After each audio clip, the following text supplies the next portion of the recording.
Hello everybody and welcome back, and in this tutorial we are going to see how we can code a part of our server and reverse shell in order to be able to download any file that is stored on the target system or upload any file that we want from our Kali Linux machine. So we will need to specify a few different things in order to be able to download any type of file, such as exe files, pictures, mp3 files, VBS files, and so on and so on. So let us see how we can do that. We will start off with our server code. So nanoserver.py. For now on, all actual options we have is the queue option, the change directory option, and the actual executing of command option. So what we want to do is add the upload and download option, and we can do that the similar way as we added the cd option. So what we will do is we will code another else if statement. So else if, we will add the command. And first of all, let us add the download command. So let's actually think how we can specify this. Well, we can actually specify the same as cd. So first first 8 letters, since that is how many letters download word has. If the first 8 letters are equal to download, then we will see what we will do. So first of all, let's see how our command will look like. I will just write it right here. So for example, let's say there is a test.txt file on the target desktop. So let us create it. We can just use notepad. Hello world, exclamation mark. I will just save a file on the actual desktop. So we will call it test.txt. I save it, I close this, and we can see our testing file is right here. So we will try to download this file from target PC. So what we need to do, first of all, the command will look something like this. So download test.txt. We checked if the first 8 letters equal to download. If they do, then what we will do is, first of all, we will open a file on our Kali Linux machine with the same name as the file on target machine, and we can specify the same name to be as from the command variable and from the 9th element to the end, which will basically stand for, it will cut out the first 8 elements, which will be the download word, then it will cut out the empty space, and it will basically name the file what is the remaining, which will be test.txt or any other file name that you try to actually specify. So that this is the name of the file. The second argument of opening files is how we want to open them. So we want to actually write to a file on our Kali Linux machine, and we want to write bytes. You specify that with W and B. Basically W stands for write and B stands for bytes, and we close the brackets. So these are the two actual inputs that the file creation in Python takes. Now we need to specify as which file descriptor we want to open it, so we can just call it as file. So simply just call it file, it doesn't even matter. And then once we do that, once we actually open the file, we want to receive the data from the test.txt file on target PC. So we will just make a variable called result, even though we already have it right here, but this is the part of code that will not be run once we actually run this command. So we need to specify another variable right here. We'll call it the same result, and it will be just result underscore receive. Or if you want to, if you're actually getting confused by two same named variables, we can just type here file result or file data, let's call it like that, file data equals result underscore receive. And then what we want to do is write to this file that we opened right here, which is saved on our Kali Linux machine. So file.write, and in file.write, we need to actually write this data that we received. But in any case, in the case of this file actually being a text file, we can just simply specify here file data. But for example, if we try to download a picture, we would need to first of all base64 encode the picture before sending it from the reverse shell, and in our server code, we need to perform the base64 decoding of that picture. Now, we will use the base64 library in order to be able to download and upload any file we want. So we'll just import base64 so our program doesn't crash. And in order to write right here, we will need to perform a decode function, since in the reverse shell later on we will perform an encode function. So right here, instead of file data, between the brackets, you need to specify base64 dot b64 decode, and in the actual brackets, open and close another brackets, and specify what you want to actually write. And we want to write file underscore data. So this is basically everything we need to specify for the actual download function right here. As we can see, we open the file to write bytes, we received the data in this variable file data, and we wrote the decoded file data, which we will encode later on in the actual reverse shell. So that will be actually about it for the download function. Let us code right now the upload function for our server. So we will start off the same. Let me just delete this download test.txt, since I will forget to delete it later. And right now what our command will look like is upload test.txt. Just right now this test.txt will actually be on our Kali Linux machine, and we will upload it to the Windows 10 machine. So else if, oops, not here, we want to code down here. Else if command, and we count how many letters upload has. It has 6 letters, so first 6 letters of the command are equal to upload. What we want to do is basically, first of all, open a file. So open a file that is already on our Kali Linux machine. So right now, instead of actually opening a file in the download function, we need to open it in as reading. So we want to read from that file. So with open and then a command, we want to name it the same as from the actual command itself. So from the 7th character till the end, which will just leave the test.txt as a name, which is right now important since it will not open a file if we don't specify the correct name. So then make comma, and how we want to open it? We want to open it to read, and we want to read bytes. So RB between double quotes, close the brackets, and we can call this one fin. It doesn't even matter, you can call it anything you want, as long as you make sure that later on you specify the write and read function the same name. So we open the file, and what we want to do right now is actually send the contents of this file. So we will reliable underscore send. And now, since we are the ones sending the data, we need to encode it before sending it. So we will use base64 dot b64 and now encode, and not make sure to make a difference between the decode and encode. Don't type both of them the same. And right here, once you encode it, we want to send the actual fin.read. Open and close bracket, since this is a function, and close another bracket from the actual reliable send function. So we successfully send the file, but make sure to add a try and except rule right here, since we don't want our program to crash if we, for example, specify the name of the file that we want to upload to target PC, the wrong name.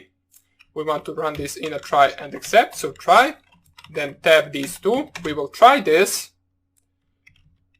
and then we will accept.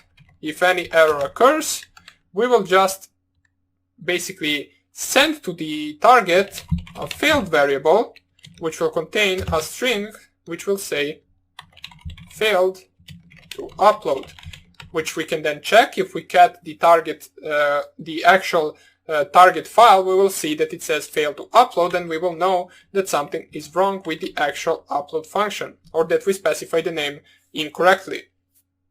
And all we want to do is reliable send the actual failed string. So we can use base64 once again, since we need to encode it. Base64 encode failed. So this is the entire download and upload function in the actual server. Now what we want to do is basically just code the same thing in the reverse shell. So in order to not type this twice, I will just copy this.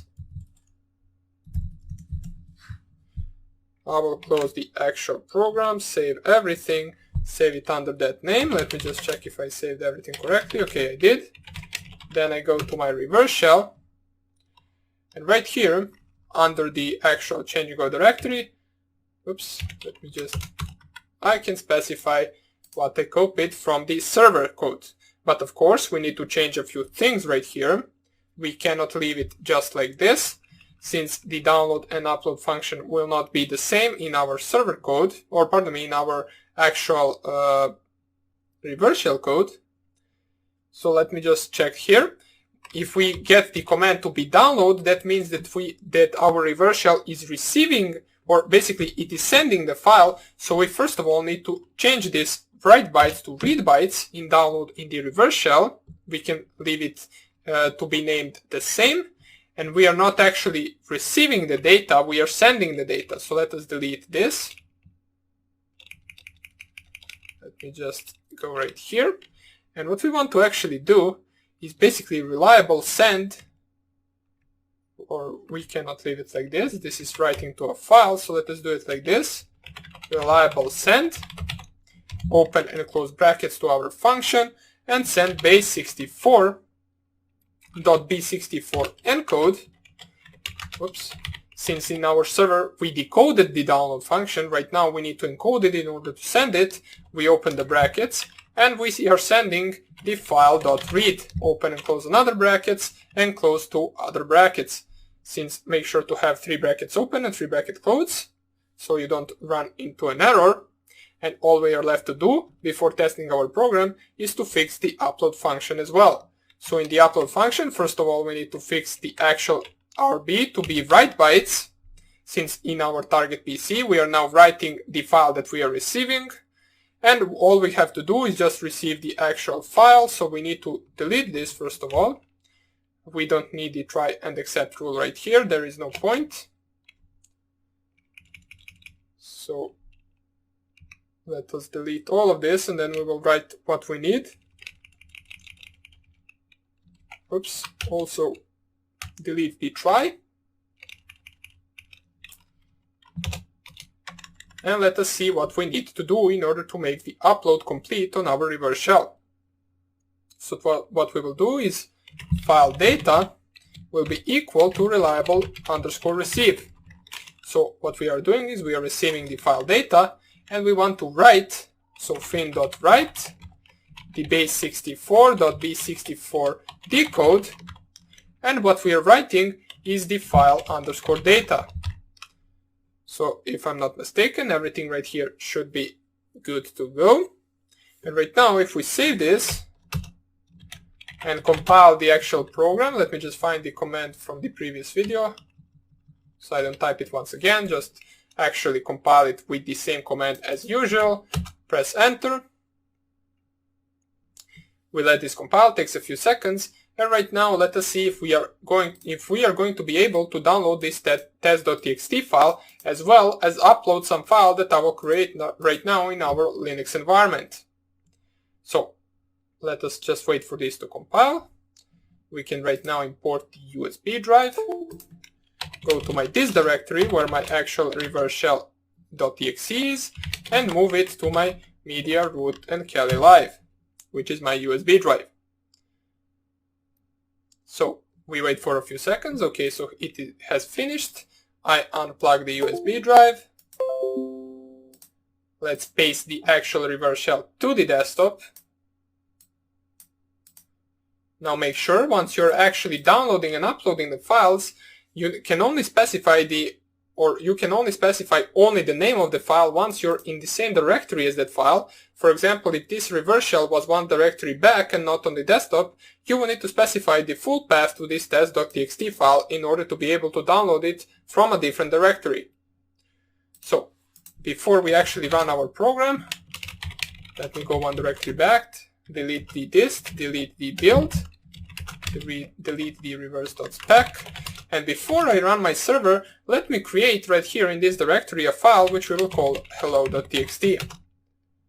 And we will type here hello there.